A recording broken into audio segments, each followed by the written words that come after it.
রাহমাতুল্লাহি ওয়া বারাকাতুহু। কেমন আছো শিক্ষার্থীবৃন্দ? আশা করি আল্লাহর রহমতে সকলেই ভালো আছো। আজ বিবিএ ফার্স্ট ইয়ারের একটি সাবজেক্ট হচ্ছে ব্যষ্টিক অর্থনীতি, যেটাকে ইংলিশে বলা মাইক্রো ইকোনমিক্স। আজকে মাইক্রো ইকোনমিক্স এর একটি টপিক আমি তোমাদের সাথে সমাধান করে দেখাবো। তো শিক্ষার্থীবৃন্দ, আজকে যে টপিকটা সমাধান করব সেটা হচ্ছে কিভাবে চাহিদা আপেক্ষক একটা মানের উপর ভিত্তি করে কিভাবে চাহিদা রেখা তৈরি করতে হয়, এটা আমি তোমাদের দেখাবো। তো শিক্ষার্থীবৃন্দ, কথা না বলে চলো আমরা হোয়াইট বোর্ডে চলে যাই। তো শিক্ষার্থীবৃন্দ, এখানে দেখো চাহিদা আপেক্ষ ডি, ডি মানে ডিমান্ড, চাহিদা। তার ডি সমস্যা 24/p হতে চাহিদা রেখা তৈরি করতে হয়েছে। তো শিক্ষার্থীবৃন্দ, চাহিদা রেখা তৈরি করতে হলে আগে আমার কি করতে হবে? প্রাইস বার করতে হবে। ঠিক আছে, তো চলো প্রাইসটা কিভাবে বার করি। তাই এট ফার্স্ট প্রথমত এখানে আমরা ধরলাম D1 ধরার পরে এটা ধরলাম 24 আর P। তো শিক্ষার্থী এখানে আমরা মান ধরলাম, P এর মান তো এখানে দেওয়া নেই। তো P ধরলাম এখানে কি 1 টাকা, মানে 1 টাকা, P এর মান 1 টাকা। তো শিক্ষার্থী একটু খেয়াল করো, এই 24 আছে, আমরা 24 ঠিকই লিখলাম P মানে কি এখানে 1। ঠিক আছে শিক্ষার্থী, কিন্তু 24 কে 1 দিয়ে ভাগ দিলে কত হয়? 24 একক, 1 দিয়ে ভাগ দিলে একক ভাগ করে তার প্রাইস দেয়। এবার শিক্ষার্থী কিন্তু এখানে লাগবে কি D2। তো শিক্ষার্থী D2 ওই যে আবার আমরা তুললাম 24/p। এখন আমরা P এর মান ধরলাম কত? 2 টাকা। তো শিক্ষার্থী কিন্তু এখানে খেয়াল করো, 24 P এর মান কত? 2। তো 24 কে 2 দিয়ে ভাগ দিলে কত আসে? 12 গুণে 24। তো আমরা এরকম কি 12। এবার শিক্ষার্থী কিন্তু দেখো D3, এখন এই যে 24 ঠিকই রাখলাম, মানে মানটা যা আছে তাই। এখানে আমরা আবার P এর মান ধরলাম কত? 3। ঠিক আছে শিক্ষার্থীবৃন্দ, তো 24 আছে 24, আর P এর মান যেহেতু আমরা 3 ধরছি 3 ধরলাম। 24টা যদি তুমি 3 দা বাদ দাও তো কত আসে? 3 আর 24 মানে কি 8 একক, 8 একক চলে আসলো। এবার শিক্ষার্থী 24টা কিন্তু আরেকটা সংখ্যা দা বাদ দেয়, তো আমরা এখানে D4 লিখব। এখানে 24, এখানে P, তো 24 ঠিক আছে স্যার। এখানে আমরা শিক্ষার্থী খেয়াল করো, P এর মান ধরলাম কি এখন কি 4, মানে প্রাইস 4। তো P এর মান এখানে 4। তো এখানে কত আছে স্যার শিক্ষার্থীবৃন্দ? তো P এর মান যেহেতু 4, এখানে 4 দিলাম।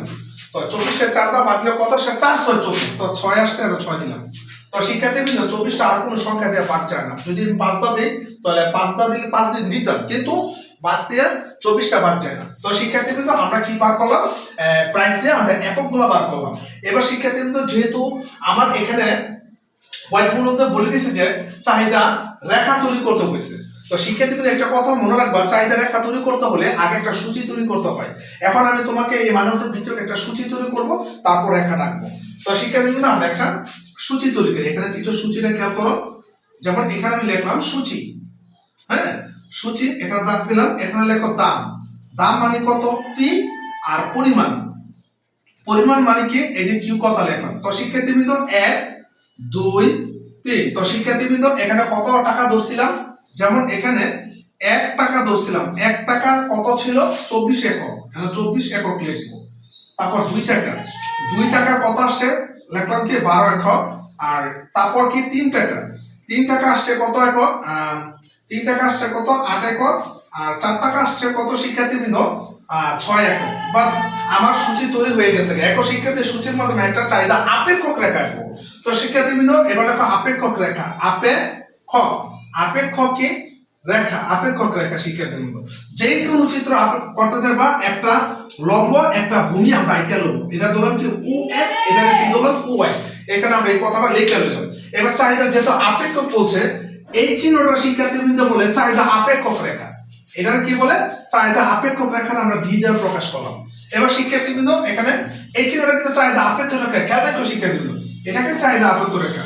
এখানে প্রাইস পড়ে আছে 1 2 3 4। তো আমরা যে কোনো মাপে 1 2 3 4 চারটা লেখা রাখলাম। তো শিক্ষার্থীবৃন্দ এখানে বলে কি দাম, দাম লেখো 1 টাকা 2 টাকা 3 টাকা 4 টাকা। এবার 1 টাকাটা কত ছিল শিক্ষার্থীবৃন্দ? 1 টাকাটা ছিল 24, 2 টাকাটা ছিল কত? 12, 3 টাকাটা ছিল কত? 8, আর 4 টাকাটা ছিল কত? 6। ঠিক আছে শিক্ষার্থীবৃন্দ, এখানে প্রত্যেকটা বিন্দু আছে, প্রত্যেকটা বিন্দু ধরবে A B C D। ঠিক আছে শিক্ষার্থীবৃন্দ, তো আমাদের কিন্তু চিত্রটা হয়ে গেছে। তবে হ্যাঁ, এখানে কিন্তু তুমি পরিমাণ কথাটা লিখে নিও, পরিমাণ। তো শিক্ষার্থীবৃন্দ আমরা কিন্তু একটা প্রত্যেকটা বিন্দু A B C D ধরছি, অর্থাৎ আমাদের চাহিদা আপেক্ষক রেখাটা হয়ে গেছে। অর্থাৎ এই চাহিদা আপেক্ষ একটা মানুষকে কি করে চাহিদা রেখা তৈরি করতে হয় পুরো সলিউশনটা আমি তোমাদের করে দেখিয়ে দিয়েছি। তো শিক্ষার্থীরা তোমরা হোয়াইট বোর্ডে দেখতে পাচ্ছ, হোয়াইট বোর্ডে দেখো এখনই যারা বিবিএ লেভেলের স্টুডেন্ট আছো তোমরা এখনই খাতা কলম নিয়ে এখনই এটা প্র্যাকটিস করো, আশা করি তোমাদের উপরটা উপকার আসবে। হোয়াইট বোর্ডে তোমরা দেখতে পাচ্ছ, এখনই তোমরা দেখে নাও। তো শিক্ষার্থীবৃন্দ আজ এই পর্যন্ত থাকবেন মামুন স্যার, আগামী ক্লাসে অর্থনীতির বিষয় নতুন নতুন বিষয় টপিকস নিয়ে হাজির হব। আজ এই পর্যন্ত থাকবে, আল্লাহ হাফেজ।